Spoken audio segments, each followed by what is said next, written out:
Hello and welcome to Wisdom from the Word. This is episode 126 entitled, You Talk Too Much. Did anyone ever tell you that? Did anyone ever say to you, you talk too much? I've had it said to me. Have you ever said that to anyone else? Have you ever thought it about yourself? And I think I can say yes on all three of those.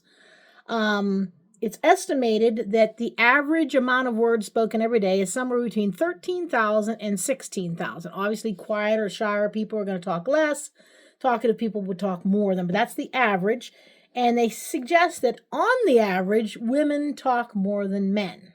But I know some men who could probably outtalk any women, but that's neither here nor there. But I think of a young boy that I taught many years ago, and he was just always talking. And always talking without thinking.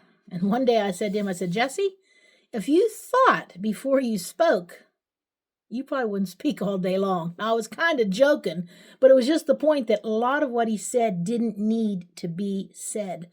And maybe that's true of us sometimes. Well, we're going to look at two verses in Proverbs. The main one here is Proverbs chapter 10, verse 19.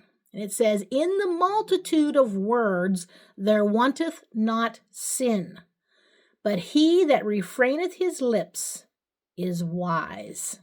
Very powerful verse. That first phrase, in the multitude of words, that just means an abundance of words. And it indicates that it's not a one-time thing, that it's a bad habit that somebody has. They're constantly talking too much. And the man who wrote Proverbs, Solomon probably, said, in the multitude of words, there wanteth not sin. That phrase means there is no lack of sin, or sin persists. I read this one quote, when words multiply, sin persists. So in other words, the more you're talking, the more likely there's going to be sin involved. And then, as in many Proverbs, you see the conjunction but there. It's a contrast. So these are the people that talk too much and there's sin involved. Now, the opposite of that, but he that refraineth his lips, that means somebody who restrains their speech, and it's habitual. Just like the first part of the verse, this person habitually talks too much. This person habitually restrains himself. It's a good habit. And this person is wise. Again, it indicates the continual wisdom. So if you look at that, somebody who talks too much habitually, there's going to be sin involved. The opposite of that, someone who restrains himself and doesn't talk all the time, is going to have continual wisdom. Something to learn there. Then if you look at Proverbs 17, verses 27 and 28, they say, he that hath knowledge spareth words, and a man of understanding is of an excellent spirit. Even a fool, when he holdeth his peace, is counted wise. And he that shutteth his lips is esteemed a man of understanding. So if we break that down, it says, he that hath knowledge. Knowledge is the idea of discernment. Those who are discerning will spare their words, which means will restrain, will hold them back. And a man of understanding, that word is the idea of insight. You have insight. He is of an excellent spirit. The word excellent there means precious. It also indicates the idea of cool and calm. And then the word spirit there is the idea of temper or temperament. So somebody who has insight and discernment will refrain from speaking. And this man will have a cool, calm temperament. Something to think about. And then verse 28, that phrase, when he holdeth his peace, again, that idea is keep silent. Okay, he is counted wise. There's wisdom again. And he that shutteth his lips, again, holds his peace, be quiet, is a man of understanding or has discernment. So we see wisdom there coming up in reference to refraining or restraining your speech. This idea came up again in the book of Job. Job 13:5 says, Oh, that ye would altogether hold your peace, and it should be your wisdom. Remember, this is Job. We just studied about him. He went through all these problems, and he had these friends come along and comfort him, and they just kept talking and talking and talking and talking and talking. And as he says here, you'd be wise if you held your peace. In other words, stop talking so much. And I know in my own life, I would be wise if I didn't talk as much. There's some lessons we can learn from this, very practical lessons. If I restrain my speech and hold back, I can listen and learn.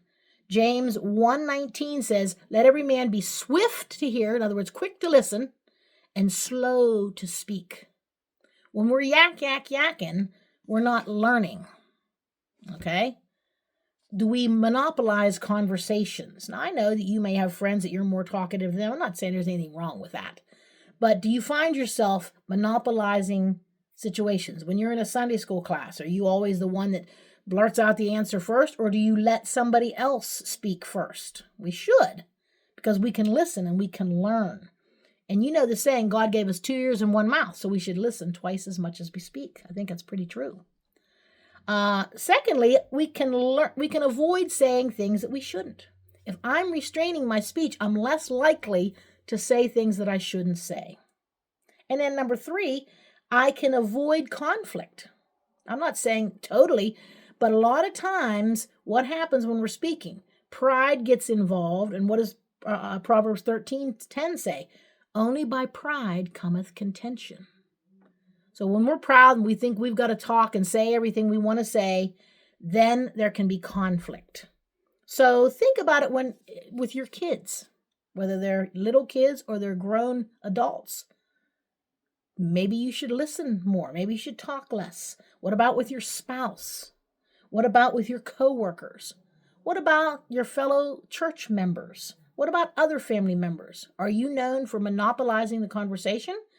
Or could you learn from this verse here and say, yeah, I need to refrain. I need to hold back. I know that's something that I need to learn to do. And really, when it comes to our words, a great check is Psalm 19:14, which says, let the words of my mouth and the meditation of my heart be acceptable in thy sight, O Lord, my strength and my Redeemer. So whether it's the quantity of our speech or the quality of our speech, we should measure that according to what would God think. Is God pleased? Is this acceptable to God, what I'm saying, what I'm thinking? It starts with thoughts. So we got to keep our mind focused. Philippians 4:8, think on those things that are beneficial. And then guard our words. I know that's, like I said, an area that I need to work on, and the Lord is helping me with it, but I still have a long way to go. I found a great poem that really fits this topic very much. It says, suppose if all we say in a single day with never a word left out were printed each night in clear black and white, 'twould prove strange reading, no doubt. And then just suppose ere our eyes we would close, we must read the whole record through. Then wouldn't we sigh, and wouldn't we try a great deal less talking to do?